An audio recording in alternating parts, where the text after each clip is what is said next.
बसंतपुर के जंगल में लाडो चिड़िया अपने पति बंटी के साथ रहती थी। दोनों ही बहुत खुश थे क्योंकि लाडो ने थोड़ी ही दिन पहले 3 प्यारे प्यारे अंडे दिए थे। लाडो अपने अंडे का बहुत ही ख्याल रखती थी।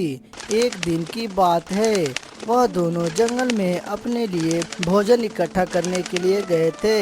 तभी उनके घोंसले की तरफ से एक शिकारी चील अपने शिकार की तलाश में घूम रहा था। तभी उसको लाडो चिड़िया का घोंसला दिखाई देता है। बहुत देर से मैं शिकार के लिए इधर उधर घूम रहा था। चलो इस घोंसले की खिड़कियों से झांक कर देखता हूँ, क्या पता कुछ मिल जाए खाने पीने के लिए। शिकारी चील खिड़की से झांक कर देखता है तो उसे 3 प्यारे प्यारे अंडे दिखाई देते हैं। आज तो मजा ही आएगा। आज तो मैं इन तीनों अंडों का दावत उड़ाऊंगा। लाडो तो जंगल गई थी। शिकारी चील ने घोंसले के दरवाजा तोड़ना चाहा। उसने दरवाजा तोड़ने की बहुत कोशिश की मगर नाकाम रहा। लाडो ने अपना घोंसला बहुत ही मजबूती से बनाया था। इस वजह से शिकारी चील दरवाजा तोड़ नहीं पाया और थक हार कर कहता है, अरे ये तो बहुत ही मजबूत दरवाजा है। चलो कोई बात नहीं, अभी के लिए मैं तो यहाँ से चला जाता हूँ, लेकिन फिर मैं कभी आऊँगा। इन अंडों की माँ रहेगी तो पहले इन अंडों की माँ को खाऊंगा, फिर इन अंडों की दावत उड़ाऊंगा। चील भूखे पेट वहाँ से निकल जाता है। फिर थोड़ी देर बाद लाडो चिड़िया और बंटी कबूतर वहाँ आते हैं तो देखते हैं कि दरवाजे पर शिकारी पक्षी के पंजे का निशान है। अरे बाप रे, लगता है जब हम भोजन लाने गए थे तो भी कोई शिकारी पक्षी यहाँ आया गया था। मुझे भी ये लगता है, अच्छा हुआ हमने अपना घोंसला मजबूत बनाया था। कुछ दिन गुजर जाते हैं। अंडा से 3 प्यारे प्यारे बच्चे बाहर निकलते हैं। बच्चे ने अभी आंख ही नहीं खोली थी, तभी वो बहुत ही भूखे थे। सुनो जी, मैं बाहर जाकर थोड़ा सा अनाज लेकर आती हूँ, आप इनका ख्याल रखना। लाडो जैसे ही घोंसले से बाहर आती है तो देखती है चील उसका बाहर इंतजार कर रहा था। वह जैसे ही वहां से जाने लगी, चील ने उसका रास्ता रोक लिया। अरे वो चिड़िया, कहाँ जा रही हो इतनी जल्दी में? जी, मैं मेरे बच्चों के लिए अनाज लाने जा रही हूँ। अब तुम सीधे मेरे पेट में जाओगी और फिर तुम्हारे 3 बच्चे और फिर तुम्हारा पति। मैं बहुत दिनों से तुम्हारे घोंसले पर नजर रखा था। एक बार तो दरवाजा तोड़ने की भी कोशिश की थी मगर टूटा ही नहीं।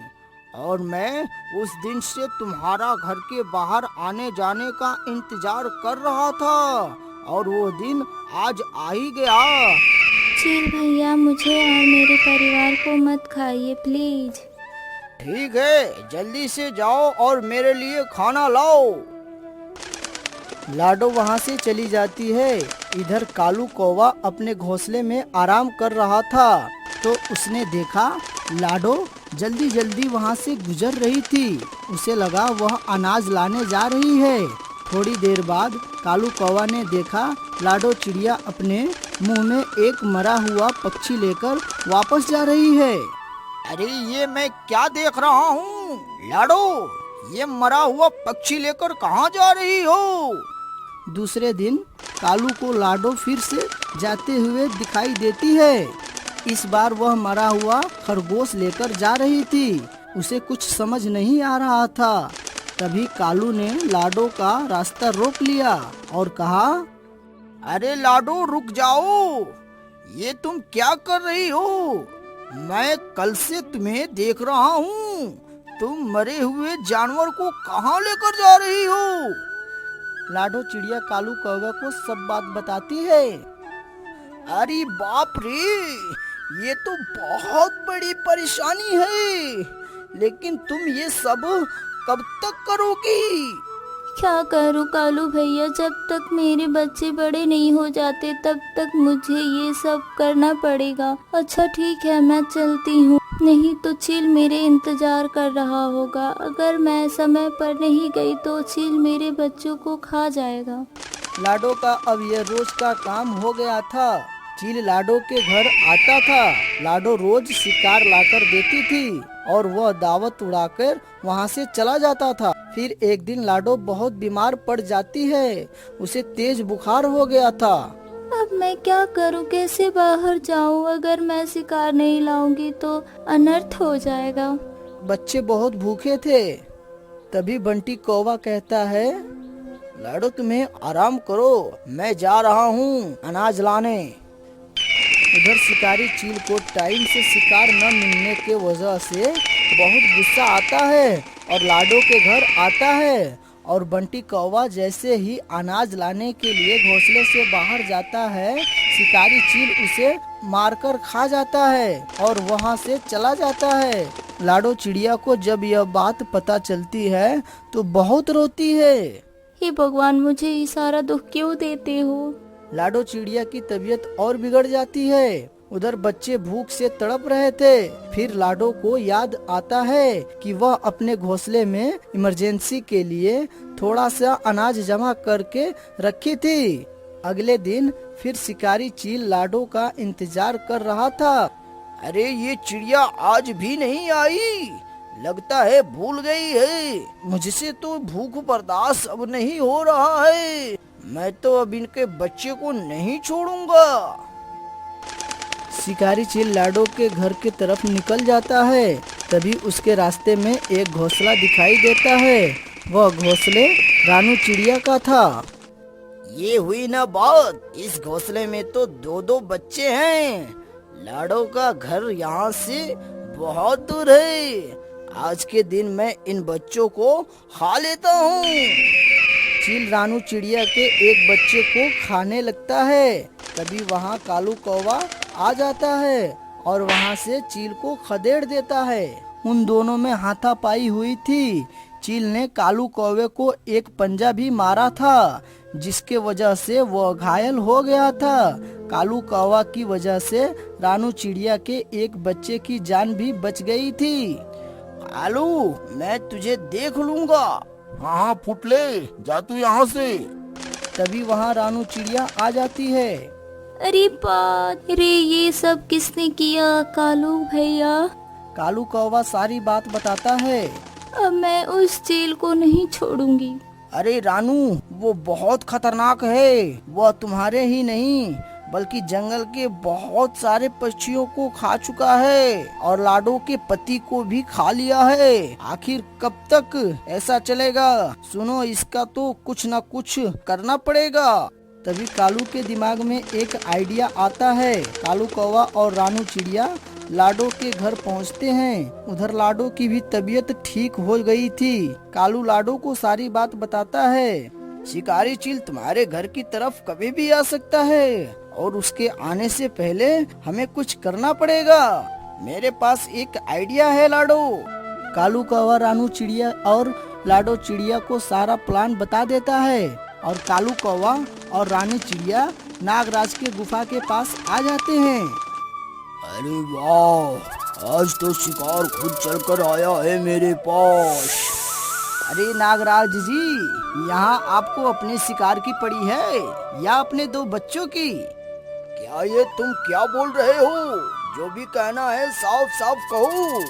हमारे जंगल में एक खूंखार शिकारी चील भाग आया है। वह एक एक करके जंगल के सारी पक्षियों को खा रहा है। उसने अभी अभी इस बेचारी रानी चिड़िया की एक बच्चे को खाया है और हमने उसे बोलते हुए सुना है, पक्षियों के बच्चे को खा खा कर मैं बोर हो चुका हूँ। बहुत दिनों से मैंने सांप के बच्चे नहीं खाया है। सुना है इस जंगल के एक नागराज का परिवार रहता है और उसके दो बेटे भी हैं। आज रात को उनकी दावत उड़ाऊंगा। इसीलिए तो हम आपको संपर्क करने आए हैं। क्या ऐसा बात है? तुम लोगों का बहुत बहुत शुक्रिया यह बताने के लिए। आने दो, मैं भी दिखाता हूँ नागराज क्या चीज है। सुबह हो जाता है। चील लाडो के घर के बाहर आता है। सारे पक्षी अपने अपने घोंसले में डरकर बैठे हुए थे। आज मैं किसी को नहीं छोड़ूंगा, आज मैं सबको खा जाऊंगा। हम जैसे छोटे बच्चों का खाकर तुम्हें क्या मिलेगा? हमें तो कभी भी खा सकते हो। अगर खाना है तो बड़ा शिकार खाओ। कहाँ है बड़ा शिकार? हम अभी अभी देखकर आए हैं। झरने के पास वाले गुफा में एक बड़ा सा हिरन मरा हुआ पड़ा है। कहाँ है वो गुफा? चलो मेरे साथ, मुझे दिखाओ।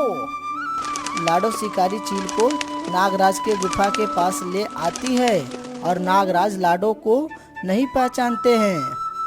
कहाँ है हिरण? कहाँ है हिरण? अरे वह अंदर पड़ा हुआ है। कालू और रानू वह सब ऊपर वाले पेड़ पर बैठकर देख रहे थे। तुम मेरी फिरकी तो नहीं ले रहे हो ना? शिकारी चील को बहुत तेज भूख लगी थी। भूख के चक्कर में उसे कुछ समझ नहीं आ रहा था। अरे ये तो अंदर ही आ रहा है, मैं इसे अंदर आने देता हूँ, फिर इसे देख लूंगा। आज तो मैं पेट भरकर खाना खाऊंगा। क्या तुम हिरन को अकेले खा लोगे? हाँ, मैं खा लूंगा और मेरे दोस्त को भी बुला लूंगा। इतना कहकर वह गुफा के अंदर चला जाता है। जैसे ही अंदर जाता है तो नागराज उसे उसके गर्दन को पकड़ लिया। चील के बच्चे, तू मेरे बच्चे को खाएगा, अब मैं तुझे खाऊंगा। नागराज ने चील को गर्दन को पकड़ लिया था। इस वजह से चील बोल नहीं पा रहा था। दम घुटने की वजह से वो मर गया। लाडो चिड़िया बाहर ही खड़ी थी। नागराज बाहर आते हैं। अरे वो चिड़िया, कौन हो तुम? तभी रानू और कालू वहाँ पर आते हैं। अरे नागराज जी, ये हमारे साथ हैं। यह तो चील को अंदर भेज रही थी। ये तो हमारे प्लान का हिस्सा था। नागराज जी, अगर हम ऐसा नहीं करते तो वह चील अंदर नहीं आता। वह आपके बाहर आने का इंतजार करता। हमें उसे अंदर भेजने के लिए ये करना पड़ा। अच्छा, तो यह बात है, अब मैं समझ गया। वह चील मेरे बच्चे को खाने आया, उससे पहले ही तुमने उसे मेरे पास भेज दिया। तुम सब तो बहुत होशियार हो। तुम्हारे वजह से आज मेरे बच्चों की जान बच गई है। मैं तुम्हें सब पक्षियों से वादा करता हूँ, मैं आज से इस जंगल के किसी भी पक्षी के अंडे नहीं खाऊंगा। आपकी वजह से हम सबको चील से छुटकारा मिल गया।